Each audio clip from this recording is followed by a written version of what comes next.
আসসালামু আলাইকুম। Hi guys, কিরকম আছেন? আশা করি সবাই ভালো আছেন। এই যে আমার কোয়েল পাখির ব্রুডার, এই যে দেখেন আমি এখানে ব্রুডার করলাম। কালকে জিরো বাচ্চা কোয়েল পাখি নিয়ে আসবো। তো আমি এই যে ব্রুডার করলাম কিভাবে দেখেন। আমি এই যে জিরো বাচ্চার কোয়েল পাখি কালকে জামালপুর যাব, কালকে নিয়ে আসবো। তো এই যে দেখেন এটা আমার 1 নাম্বার। আমি 2000 কোয়েল পাখির বা জিরো বাচ্চা অর্ডার দিছি। তো আমি এখানে সম্পূর্ণ কাম আজকে কমপ্লিট করলাম। তো কালকে সকালে ইনশাআল্লাহ সকাল সকাল বের হব। আমার বাচ্চা ওইদিকে ফুটা শেষ।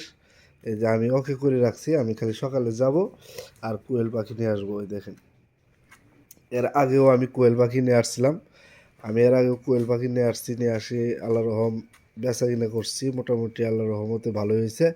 ওখান থেকে আমি কিছু কোয়েল পাখির বাচ্চা মানে নিয়ে আইছিলাম 1700, বিক্রি করার পরে আমি নিজে ওখানে থেকে আমি নিজে 200 হ্যাঁ 200 কোয়েল পাখির বাচ্চা আমি রাখছি। এই যে এগুলো হলো আমার 200 কোয়েল পাখির বাচ্চা। এই যে খাবার দিচ্ছি এখন।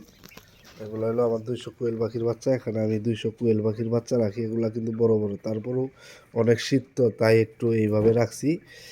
না হলে কিন্তু কোয়েল পাখির বাচ্চা কিন্তু জ্বর হয়ে চাপ লেগে মরে যাবে। কোয়েল পাখির একটা সমস্যা, এটা হলো বড় ধরনের একটা সমস্যা, সবচেয়ে বড় প্রবলেম।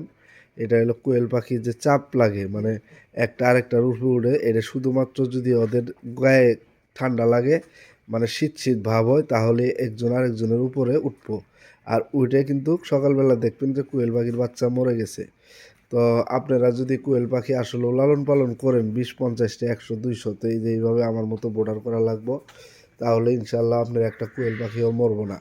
আর যদি 5-10টা হয় তাহলে এমনি রাখতে পারবেন, কিন্তু এলা বয়স্কর হইতে হবে, নিম্ন শ্রেণী 30-40 দিনের কোয়েল পাখির বাচ্চা হইতে হবে। কিন্তু আপনার যদি 25 দিন বা এই 20 দিনের কোয়েল পাখি বা 30 দিনের কোয়েল পাখি 100 বা 150 কোয়েল পাখি 200 পালন করতে চান, তাহলে অবশ্যই শীতের দিনে এইভাবে বোর্ডার করতে হবে। আর এইভাবে বোর্ডার করে এইভাবে কোয়েল পাখির বাচ্চাগুলা এইভাবে রাখতে হবে। এটা আমি দেখাইতেছি আপনাদের। দেখেন এই যে কোয়েল পাখির বাচ্চা কিন্তু মোটামুটি ভালোই বড়। তো আপনাদের দেখালাম, এর ভিতরে আমি আপাতত 200 কোয়েল পাখির বাচ্চা রাখছি। এর শুধুমাত্র ডিমের জন্য আমি মানে দেখবো যে ডিম দিয়ে কীরকম আয় উন্নতি হয়। তারপরে যদি ইনশাল্লাহ ডিম দিয়ে ভালো উপকার হয়, ইনশাল্লাহ আমি অবশ্যই ডিমের পাখি বানাবো সামনেবার। এই কারণে এখান থেকে 200 বাচ্চা আমি রাখছি। তো আমি গায়েস কালকে ইনশাল্লাহ আমি যাব সকালবেলা, আমি কোয়েল পাখি জিরো বাচ্চা নিয়ে আসার জন্য। তো আপনারা সবাই দোয়া করবেন, আর আমার এই ভিডিওটা ভালো লাগলে অবশ্যই একটা সাবস্ক্রাইব একটা লাইক করতে ভুলবেন না বন্ধুরা। তো দেখেন আমার এগুলা কমপ্লিট, আজকে আমি সম্পূর্ণ কমপ্লিট করলাম।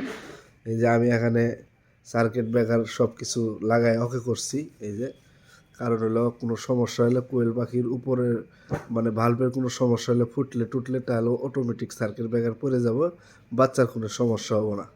এই যে দেখতেই পারতেছেন। তো গায়ে সবাই ভালো থাকবেন, সবার জন্য দোয়া রইল। আসসালামু আলাইকুম।